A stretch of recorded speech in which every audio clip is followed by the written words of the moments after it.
여러분 안녕하세요. 기술 강사 라프입니다. 꽤나 오랜만에 인사드리는 것 같습니다. 여러분들은 그간 어떻게 지내셨나요?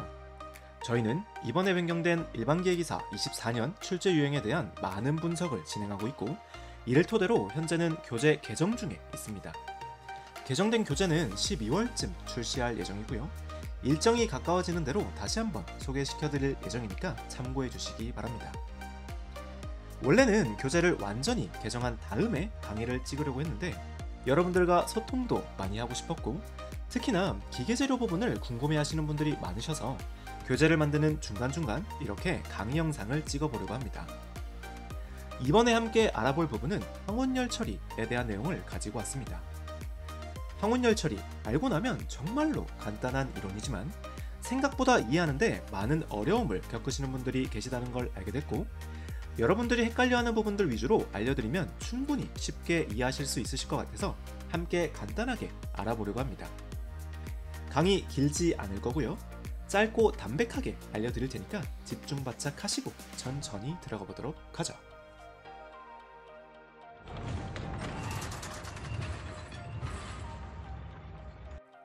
항원열 처리, 먼저 어떤 건지 정의 한번 짚고 넘어가 볼 건데, 항원열 처리란 변태점 이상으로 가열한 강을 보통의 열 처리와 같이 연속적으로 냉각하지 않고 일정한 시간 동안 항온 유지했다가 냉각하는 열 처리를 의미합니다. 항온, 말 그대로 온도를 유지한다 라는 뜻이죠. 우리 뒤에서 좀 더 자세하게 설명드릴 예정이지만, 앞에서 배운 퀸칭, 템퍼링 등과 같은 열 처리는 항온이 아닌 연속 냉각을 하는 열 처리법이라는 부분에서 차이가 있다 라는 점을 비교해 보시면 좀 더 이해가 잘 되실 거라 생각합니다. 이 항원열 처리 단원을 배우게 되면 빠지지 않고 등장하는 곡선이 바로 이 TTT 곡선, 항원 변태 곡선입니다. 항원열 처리는 이 TTT 곡선을 이용해서 해석을 할 거고요. 항원열 처리 목적 먼저 한번 살펴보고 그래프 해석 어떻게 하는지 설명드려 보겠습니다. 항원열 처리의 목적은 크게 두 가지 정도로 줄여볼 수 있습니다. 첫 번째는 열 처리를 한다는 말은 결국 온도를 가열하고 냉각시켜서 조직을 변화시키겠다라는 점에 있는데, 이 조직을 너무 급격하게 변화시켜버리면 제품에 크랙이 발생하게 됩니다. 그래서 이 크랙을 방지하기 위해서 일정 시간 항원 유지를 통해서 제품의 표면과 내부의 온도차를 줄이기 위함이 첫 번째 목적이 될 거고요. 두 번째는 베이나이트라는 특별한 조직을 얻기 위해서 항원열 처리를 하고 있습니다. 베이나이트는 펄라이트보다는 좀 강하고, 또 마르텐사이트처럼 취성이 너무 강하지도 않은 적당한 강도와 연성을 가지고 있는 조직을 의미하는데, 이 조직은 항원열 처리라는 열 처리를 통해서만 얻을 수 있습니다. 여기까지 흐름이 좀 잡히셨나요? 좋아요. 그럼 우리 항원열 처리가 어떤 건지, 그리고 어떤 목적을 위해서 하게 되는지를 알게 됐으니까 이제 본격적으로 어떤 원리로 하게 되는지를 설명드려 볼 건데, 이 원리를 이해하기 위해서는 먼저 앞에서 말씀드렸던 것처럼 항원 변태 곡선, TTT 곡선에 대한 이해가 좀 필요합니다. TTT 곡선은 일정 온도에서 오스테나이트가 변태하는 것을 시간의 함수로 정의한 곡선을 의미합니다. 여기 그래프 한번 보시면 가로가 시간이고 세로가 온도가 될 거고요. 이때 여기 그려지는 그래프 곡선 형태가 S자 또는 C자를 닮았다고 해서 S곡선 또는 C곡선이라고도 불리고 있습니다. 여기까지는 대부분 알고 계시는데, 그래서 이 S자 곡선이 뭘 나타내는 건지, 어떻게 해석을 해야 되는지를 모르시는 분들이 많으시더라고요. 이 부분 지금부터 알려드릴 텐데, 하나도 어렵지 않으니까 겁먹지 말고 따라와 보시기 바랍니다. 먼저 위에 있는 이 TTT 곡선 그래프를 좀 더 직관적으로 표현해드리기 위해서 이렇게 표현을 바꿔봤고요. 이때 이 S자 곡선 중에서 왼쪽은 변태 시작선이 될 거고요. 오른쪽은 변태 종료선이 될 거예요. 그리고 왼쪽 변태 시작선 중에서도 여기 PS라고 적혀 있는 구간에 있는 선은 펄라이트 변태 시작선, 그리고 BS라고 적혀있는 구간에 있는 선은 베이나이트 변태 시작선, 마지막 MS라고 적혀있는 구간에 있는 선은 마르텐사이트 변태 시작선이다 라고 생각해 주시면 됩니다. 그리고 똑같이 오른쪽 변태 종료선 중에서도 제일 위 이 구간은 PF, 펄라이트 변태 종료선, BF, 베이나이트 변태 종료선, 마지막 MF, 마르텐사이트 변태 종료선, 이렇게 정리해 주시면 됩니다. 아직까지는 잘 감이 안 오시죠? 자, 지금부터 여러 가지 열 처리 상황에 대한 변태 조직이 어떻게 되는지를 해석해 볼 건데, 이해를 돕기 위해서 먼저 CCT 곡선을 이용해서 설명드려 보겠습니다. CCT 곡선은 TTT 곡선과 헷갈릴 수 있는데, 이 TTT 곡선에다가 항원열 처리가 아니라 일반적인 열 처리, 즉 연속적인 냉각 과정에서 조직을 해석하는 곡선을 CCT 곡선이다 라고 불러주고 있습니다. 자, 지금부터 집중해 주세요. 먼저 첫 번째, 이런 곡선 그래프를 가지는 열 처리를 했다고 가정해 보겠습니다. 먼저 오스테나이트 변태까지 가열을 해줬다가 냉각을 시키게 될 텐데, 첫 번째 변태 시작선을 통과하는 위치가 PS, 즉 펄라이트 변태 시작선을 통과하고 있는 거 보이시나요? 그리고 쭉쭉 계속 냉각되면서 변태 종료선 쪽을 보시면 마찬가지로 PF, 펄라이트 변태 종료선을 통과하고 있는 걸 보실 수 있으실 거예요. 이렇게 되면 어떻게 해석해 볼 수 있느냐 하니까, 변태가 시작하는 지점부터 종료되는 지점까지 모두 펄라이트 변태선을 통과했기 때문에 이 열 처리로 만들어지는 조직은 모두 펄라이트 조직이겠구나 라고 예측해 볼 수 있는 거죠. 어떤가요? 감이 좀 잡히시나요? 좋아요. 계속 한번 가보겠습니다. 두 번째는 이런 느낌으로 곡선이 이루어지도록 열 처리를 했다고 가정해 보겠습니다. 마찬가지로 조직을 변태시키기 위해서는 오스나이트 지점까지 가열을 했다가 냉각시켜 줄 건데, 이 곡선이 냉각되면서 통과하는 변태 시작선은 마찬가지로 PS, 즉 펄라이트 변태 시작선을 통과하고 있고, 변태 종료선도 PF, 펄라이트 변태 종료선을 통과하고 있는 걸 보실 수 있으실 거예요. 그럼 첫 번째 열 처리 과정과 똑같이 변태 시작 지점부터 종료 지점까지 모두 펄라이트 시작과 종료 곡선을 통과했기 때문에 열 처리 후의 조직은 펄라이트 조직이라는 걸 알 수 있고, 다만 첫 번째 열 처리 과정보다는 좀 더 빠르게 냉각시켰기 때문에 첫 번째를 조대 펄라이트 조직이라고 한다면 두 번째는 미세 펄라이트 조직이다 라는 정도로 구분할 수 있겠네요. 이제 어느 정도 감 잡히시지 않나요? 계속해서 세 번째 과정 한번 살펴볼 건데, 세 번째는 이런 식으로 냉각시켰다고 가정해 보겠습니다. 세 번째는 이전 열 처리와는 좀 다르게 변태 시작 지점은 펄라이트 구간을 통과했지만 종료 지점은 마르텐사이트 지점을 통과하고 있습니다. 이럴 땐 어떻게 해석할 수 있느냐 하니까, 쉽게 말해서 펄라이트와 마르텐사이트의 혼합 조직이 만들어졌다, 이렇게 생각해 주시면 됩니다. 이해되시나요? 자, 마지막 네 번째 열 처리 과정 보니까 가장 급격하게 냉각시켜주고 있죠? 이때는 변태 시작점과 종료점 모두 마르텐사이트 지점을 통과하고 있기 때문에 모든 조직이 마르텐사이트로 바뀌겠구나 라고 생각할 수 있는 거죠.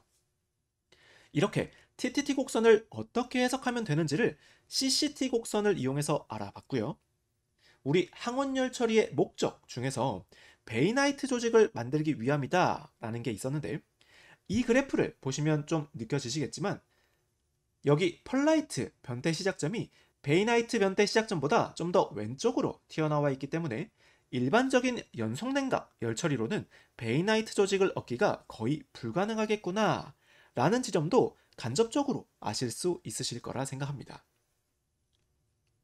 좋아요.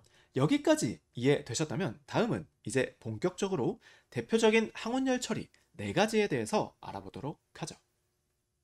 항원열 처리 공법은 여러 가지가 있지만 일반 기계 기사에서 나오는 대표적인 항원열 처리는 막 퀼칭, 마템퍼링, 오스템퍼링, 오스포밍 이렇게 네 가지가 있고 각각 열처리 특징은 어떻게 되는지 한번 알아보러 가보겠습니다.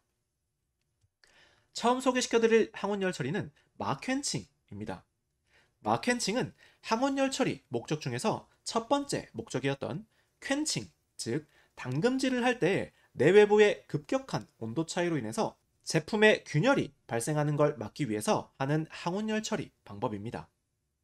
곡선 그래프 한번 살펴보면 일단 오스테나이트까지 가열된 제품이 마르텐사이트 조직을 얻기 위해서는 MS 지점과 MF 지점을 통과해야 되기 때문에 여기까지는 빠르게 냉각되어야 합니다.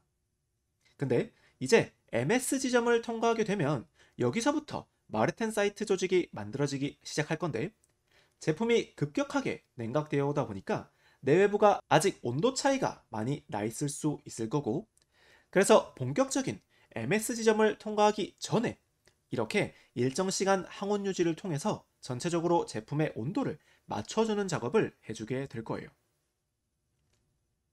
그리고 어느 정도 시간이 지나서 내외부가 온도가 비슷해졌다고 판단되면 이제 MS 지점과 MF 지점을 통과하게 되면서 전체적으로 마르텐사이트 조직이 만들어지게 되는 거죠.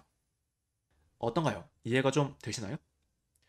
화살표 지점을 보시면 다시 가열하고 냉각하는 과정이 보이실 텐데 여기는 템퍼링 공정을 표현한 거라서 여기 부분은 크게 신경 안 쓰셔도 될 것 같고요. 마켄칭에서의 핵심은 MS 근처 온도까지 냉각했다가 잠시 항온 유지를 하고 다시 냉각시킨다 라는 부분에 있구나 라고 생각해 주시면 되겠습니다. 좋습니다. 계속 가볼게요. 두 번째는 마템퍼링입니다. 뒤에 이렇게 템퍼링이라는 말이 나오면 베이나이트 조직을 얻기 위함이구나 라고 외워주시면 좋습니다. 마템퍼링은 마르텐사이트 조직과 베이나이트 조직의 혼합 조직을 만드는 열처리인데 그럼 MS 변태 시작점을 통과해서 베이나이트 종료 BF 지점을 통과하도록 하면 되겠죠. 그래서 MS 지점을 통과한 다음에 베이나이트 조직이 만들어질 수 있도록 항온 유지를 통해서 BF 지점을 통과시킬 거고 그 다음에 다시 냉각시켜주는 열처리가 마템퍼링이다 라고 말할 수 있는 거죠. 간단하죠? 세 번째는 오스템퍼링입니다. 마찬가지로 템퍼링이라고 적혀 있으니까 이 친구도 베이나이트 조직을 만들기 위한 열처리 방법인데 이전 열처리는 마템퍼링이라고 해서 마르텐사이트와 베이나이트 혼합 조직을 만들기 위함이었다면 오스템퍼링은 오스테나이트에서 모두 다 베이나이트로 만드는 열처리 공법입니다. 그럼 열처리 곡선 어떻게 돼야 될까요? MS 지점을 통과하게 되면 마르텐사이트가 만들어질 거니까 MS 지점보다는 좀 위에까지 냉각시킨 다음에 항온 열처리를 통해서 BS 지점과 BF 지점을 모두 통과시킨 다음에 냉각시키게 되면 전체적으로 베이나이트 조직이 만들어지게 되고 이 열처리 방법을 오스템퍼링이라고 불러주게 될 거예요. 자, 마지막은 오스포밍 열처리인데 곡선 그래프만 놓고 보면 마우켄칭이랑 비슷한 열처리 방법입니다. 하지만 오스포밍에서의 가장 큰 핵심 키워드는 바로 포밍, 즉 열처리 도중에 소성 가공시킨다 라는 부분에 있습니다.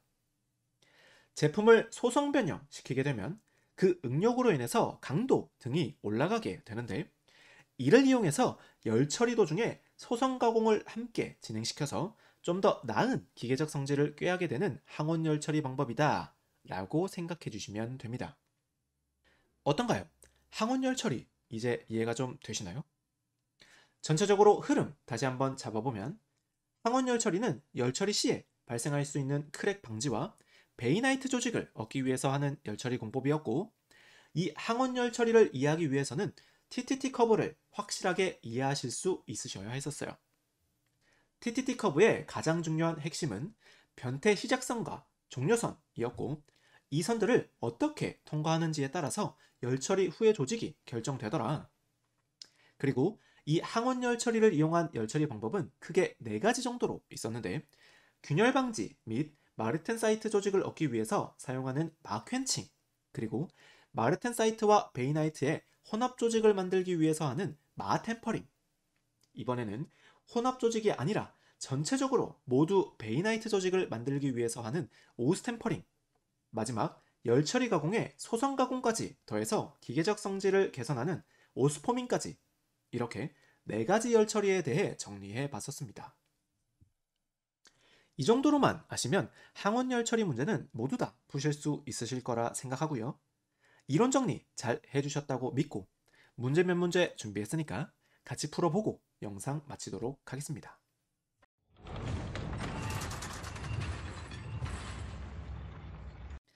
1번 문제는 전반적인 TTT 곡선의 해석 문제를 가지고 왔습니다. 문제같이 읽어보면 탄소광을 경화열 처리할 때 균열을 일으키지 않는 가장 안전한 방법은? 이렇게 물었는데, 균열은 앞에서 말씀드렸던 것처럼 조직이 변태할 때 가장 많이 발생할 위험이 있습니다. 이 부분 생각하시면서 TTT 곡선 하나 띄워놓고 보기 1번부터 같이 해석해 보겠습니다. 1번 보시면 MS 지점까지는 급냉하고 MS, MF 사이는 선행한다, 이렇게 되어 있는데, MS 지점까지는 계속 오스테나이트 조직일 거니까 급냉시켜도 큰 문제는 발생하지 않을 거고, 본격적으로 변태가 이루어지는 MS 지점과 MF 지점에서 선행을 하게 된다면 균열 방지 면에서는 안전하다라고 말할 수 있겠습니다. 문제에서 가장 안전한 방법을 물었으니까 다른 보기도 살펴봐야겠죠. 보기 2번 보시면 MF 지점까지 급냉한다, 이렇게 되어 있는데, 그럼 오스나이트 조직에서 마르텐사이트로 그대로 급냉되기 때문에 아무래도 균열이 발생할 확률이 높겠죠. 계속해서 보기 3번 보시면 MS 지점까지는 선행하고 이후에 급냉한다 되어 있는데, MS 지점까지는 조직이 바뀌는 게 아니기 때문에 굳이 선행하지 않으셔도 됩니다.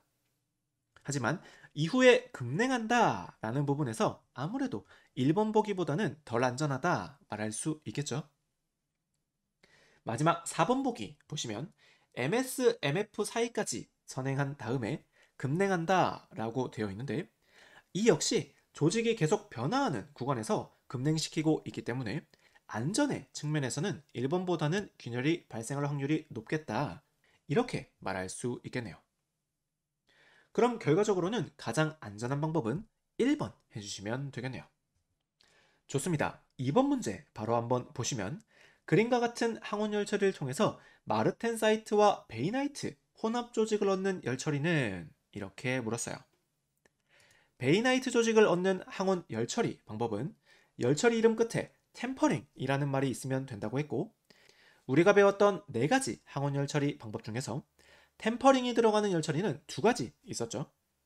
이 중에서 오스템퍼링 열처리는 BS 지점과 BF 지점을 통과하기 때문에 전체적으로 베이나이트 조직이 만들어지는 거고, 마템퍼링은 MS 지점과 BF 지점을 통과하기 때문에 문제에서 말하는 마르텐사이트 조직과 베이나이트 조직의 혼합 조직이 만들어지는구나 해서 답은 3번 해주시면 됩니다. 자, 마지막 관행오스테나이트 상태에서 소성 가공을 한 다음에 냉각해서 마르텐사이트화 하는 열처리는? 이렇게 물었는데, 우리 항원 열처리 방법 중에서 소성 가공을 함께하는 열처리 오스포밍이었죠. 헷갈리시는 분들은 이 포밍이라는 말이 변형시킨다 라는 뜻이 있으니까 단어적으로 함께 외워주시면 좀 더 쉽게 외우실 수 있으실 거라 생각합니다. 아무튼 그럼 답은 1번 해주시면 되겠네요. 어떤가요? 항원열 처리 흐름이 좀 잡히셨나요? 기계재료라는 과목 자체가 실무에서는 정말로 중요한 과목이고, 그 중에서도 이 열처리에 대한 이해는 너무나도 중요한 부분입니다.